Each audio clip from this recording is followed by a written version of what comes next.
Let me tell you a story. Still got 2 of these on the premises. And I'm going to tell you how to, show you how to. Oh, look at that, got the green light flashing. She may start today. Couldn't get her start the other day. And I believe what we need are these. I know, I'm getting to the point. And I dig those. Those are nice. Okay. So, oh, wait a minute. Oh, those are the correct ones. Okay. We're going to talk about any car. This can, your car, anybody's car. One of the truck drivers came by here the other day, and he has a newer model, something or rather. And it's overheating because of the turbo, and there's not enough room, and he got a fan and all the other stuff. So, what we got here is, that hadn't been connected long. What we got here is, I'm gonna get there, trust me. It doesn't matter what car it's on. Here's a new radiator for this vehicle, and down there is a SPAL, S-P-A-L fan. Those actually move air. Here's what it is. And you can get pullers and pushers. Not a sponsor in any way. Mine happens to be a 16-inch high-performance curved. It's a pusher. I think it's the 2048 right there. Yes, the 2048. And the 2048 needs a 40 amp fuse. Well, I didn't know too many cars even had 40 amp fuses, at least old cars like this. So what I did was I ordered a 40 amp circuit breaker because I thought that was better. So I'm going to turn this on for you once I go through everything. So there are your 2 wires, and in this case the black goes to green, it goes to earth. So black, brown, and green generally go to earth, so that's why I use that. So here's the power wire going to it. So over here, you will see I have a relay for the fan. I have this ginormous 40 amp fuse, bus fuse. And you got to get the ginormous thing. Now, you can also just put the little 40 amp fuse in it. Let's go back and I'll show you those. Then I'm going to show you the diagram, and then I'll start it up for you. So I just didn't feel comfortable with, I was cutting some tile, believe it or not. I just didn't feel comfortable using those in a cooling fan. I thought a circuit breaker was better, but I got them just in case. And these are the normal size fuses. I guess, and the one I got is a monster. And then they've got these things. I don't know if you've seen these before, but let's see. These are manual reset fuses. I didn't know what I was going to do. So what I got here is a mess. So these are the manual reset kind. And so let's go through the diagram, and then we'll call this a nice, short, wonderful video, won't we? I hope so. Be sure and subscribe if you haven't. So this is the way this works.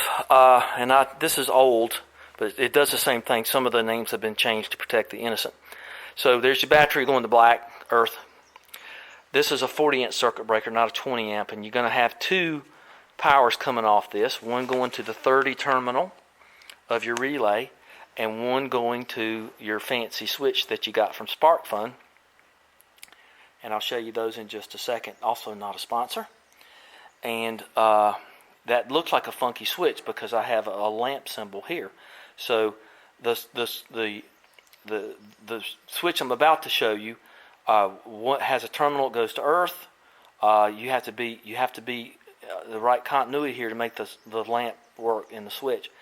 So you go to the right side of that, and then you come across, and the switch goes to the white wire. I think it's 80, and then the black goes to earth. And then 87A is hot without the relay energized, and with the relay and that's red, and that's just deadened off over there. And then the yellow goes to load. So that's what you want to do, and it doesn't have to be this complicated. You can just have a plain old switch if you wanted it, but we don't do it that way here. Not unless it's something really unimportant, because I like the switch I'm about to show you. So see, the red is just deadened off. The yellow ends up going to the load. Doesn't matter what it is. It can be a fan, a lamp, whatever it is. And then the white goes to the switch, and blue goes to hot, and on the relay. And then there's another blue wire that coming off the 40 amp circuit here. That I split them right here, and then one goes. These two wires go to the switch. Let's go look at the switch. And I like these a lot. Oh, I got to turn the battery on, don't I? I turned it off, so let's turn it back on again.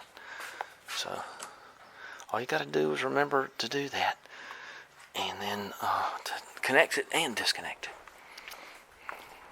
So what I got in here, I got a big thing going because I've got a brand new motor sitting over, or this motor rebuilt.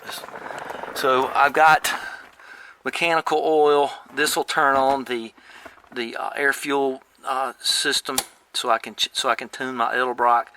This will turn on the fuel pump. Don't want to do this right now. That is the most wonderful thing I've ever had. That is a programmable fuel system. And then there I've got water temperature mechanical also. So here is the switch that runs the fan. So you got to be polarity sensitive, and they're there, and there's one that goes to earth. So you got 3 connections here, and the reason you do that is so you can have this going on for you.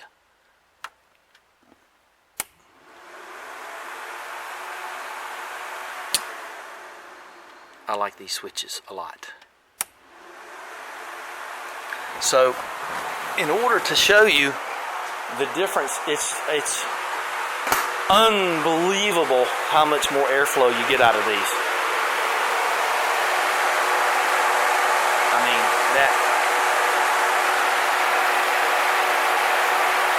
that is incredible. And in this car, the understanding is the left side of the block is the one more prone to overheating, a lot like an MGA. And so I mounted the fan. You can see I moved it over a little bit this way. So this is such a fine instrument. It's going to cost you, going to run you a little extra, but when I'm going to leave a car for a while, I generally just take that out and put it over there. So I'll show you what it looks like. Not hard to mount.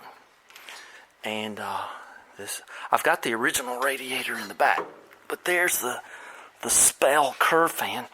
And if you got that, and you got your mechanical fan, you're in pretty good shape. But some cars, like old British cars, you want to run the fan on the side where the carburetors are because the fuel in the bowls can boil on a hot day if the bonnet's down and blah, blah, blah, blah. So you don't necessarily need to put your fan right in the middle. You can get the 2 fans set up. You can get whatever you want to get, but that thing there moves some flipping air. What are the CFMs on this thing?